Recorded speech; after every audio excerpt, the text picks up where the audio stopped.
Hey guys, this is Derek from Pacific Coast Auto, and welcome to an auction purchase walk around of this 1992 August Skyline GTR. This one here is the middle model, I guess you would say. There is the early, middle, and late models for the Skyline R32 GTRs, and this one seems to be in quite good condition, despite the fact that this car is an unknown mileage car, and the auction sheet says that there's corrosion on the underside.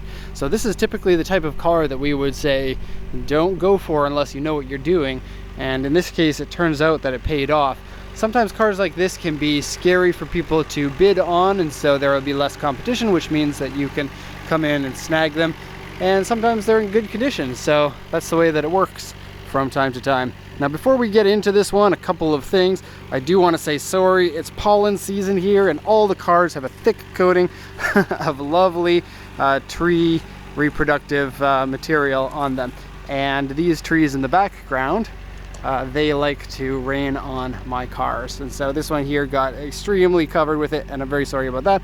Other than that, this is the first video in a very long time that I've shot in our own lot here. Usually we shoot them on the street, but I moved all the cars out onto the street because a bunch of them are going to be picked up pretty soon, and so it leaves space inside the lot to come and shoot the videos.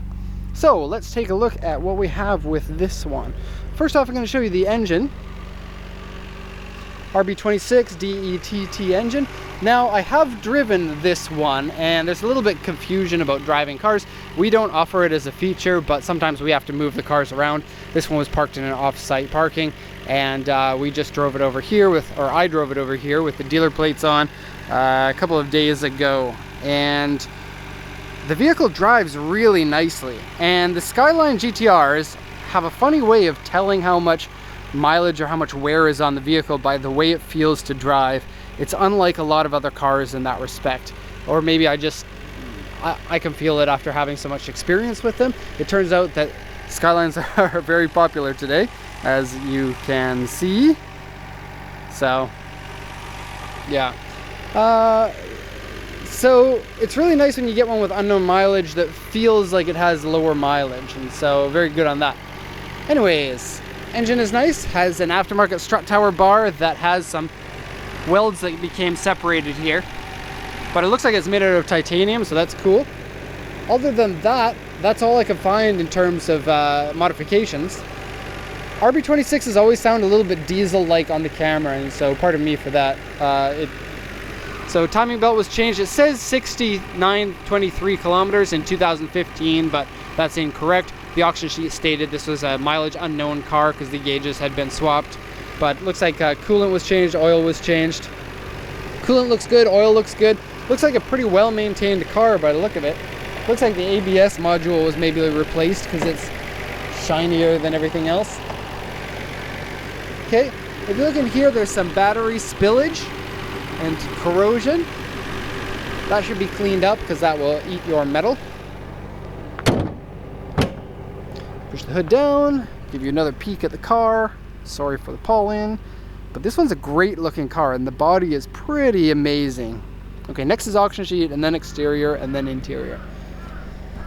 So this one will go to the USA. It is in 1992 August, and so it's going to be waiting here in Japan until August. Or wait, it'll ship in July, it'll land in August, first or second week or something like that. Skyline GTR, this is an auction grade R with an interior exterior C. Being pretty hard on this, I would give it a RBB, so I think it's in better condition than the auction inspector said. Sometimes it's better, sometimes it's worse, sometimes it's exactly what you expect. Mileage here on the odometer says 64,088. This star means that's not accurate, and there's a note here about why. 1992 August model. They wanted to mention that it was August because 1992 was the year of the changeover. This is the one with the, I believe that this model was the first model with the better oil pump, but to most people that doesn't matter. Okay, GTR original key, which is an awesome key. Floor mats, because that's awesome, I guess. Okay, original condition. Oh, that's nice of them to write that in English. Original, well, Japanese version of English. Original condition, which is actually quite rare, especially in black, which is not a super popular color. Almost all of them were that color. Okay, so in 1997, June 19th, at the dealer, the gauges were changed to a 320 km/h gauge set, and there is a history paper for that, but they don't mention what the mileage was on that history paper because it looks like it had the gauges changed again, because this vehicle was at auction in 2017, February, and had 105 929 kilometers on it then. And so now, because I have 64, it has just recently had those that gauge set changed. And you have to watch out for cars that have had the gauge set changed, because even if they have a history paper of them, that's not to say that they haven't been changed more than once. So keep that in mind. Okay, and so yeah, this is considered a mileage unknown car, so be careful of that. Kakimoto exhaust and turbo timer. The exhaust on this is lovely. It's a full, like, 3.5 inch all the way through. Steering wheel wear, seat wear, saggy and stain. Interior liner scratched. Dashboard has holes from modification, and people who do that deserve a slap in the face, because they put screws into the dashboard on this car. These dashboards are so hard to find in good condition, and this one's kind of an 8.5 out of 10 condition dashboard if you don't take into consideration the holes. The dashboards warp over time, and this one barely warped. Battery needs to be replaced, but it was fine for me, so I don't know about that. Rear floor end panel, this is the accident damage. So rear floor end panel dented, left front inner panel and left baffle. This one here is a weird word. It basically means it's deformed, but in real life it means it has been deformed from the accident and then bent back into shape. Various scratches, dents, repaint areas, and scuffs. Underside surface rust and corrosion. Now, I did look at the underside. I couldn't find any corrosion on the underside, but then again, I don't have a lift, so I imagine that it is there, but from the sides, front, and the back, it couldn't be seen anywhere. The bottom looks very, very nice from what I can see.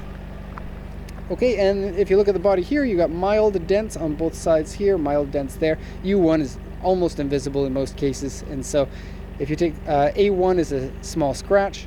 So basically you have almost invisible scratches and dents on it. 1A2 on the front bumper. Okay, so let's do the once around. Here we go. They look great in black, but black cars are hard to clean. And so they will show you all the pollen that is on the car. I know firsthand. Okay, it looks good with the tires. Yeah, this car looks good because it has tires on it. The tires are a 2014, and I meant to say it looks good with the original wheels on there. The closer you become to a grandpa like me, hopefully not that soon, to be honest, my daughter's only 10, the more you realize that the original wheels start to look really good on cars that would be considered classic cars, which this one would, because the R32s are now closing in on 30 years old. Okay, well, this one definitely doesn't look like it's that old. Side panels are really nice. Now, forget about the dirtiness. Nice. And the front lip has been painted black. Okay, this one's the standard bumper. Front mount intercooler is the stock one. Okay, and did I say that it drives really nicely? Because it does. This one here is not cracked, so that's lucky. It has the visors to protect the underpiece that typically cracks here. The door pieces aren't wrinkled. There's only very, very slight separation there. Rear wing is the original one. Exhaust sounds very cool. Special Racing Produce, Kakimoto Racing. Okay, so yeah, really nice. Let's go inside. The trunk, sometimes I show the trunk, sometimes I don't. This one doesn't have much to show. It does have a pretty worn out bottom liner and is missing the back liner. Let me show you here. So the bottom liner is pilled. Somebody told me you can take sandpaper to get that off, but I wonder if they're just joking and they want somebody to sandpaper their car. Don't trust me on that. There's the missing liner piece, and then some windshield wipers in there for some reason. Okay. Original steering wheel, which is a big thumbs up in this car. It is a little bit worn. You can see the scratch marks there on the side, but not too bad. Folding mirrors. There's one person that every time I do this, they give me a thumbs up in the comments and they say, yeah, you check the mirrors. And I love that. Okay, seats are in good shape. I know the auction sheet said that they were saggy and stained and stuff, but they're really not that bad.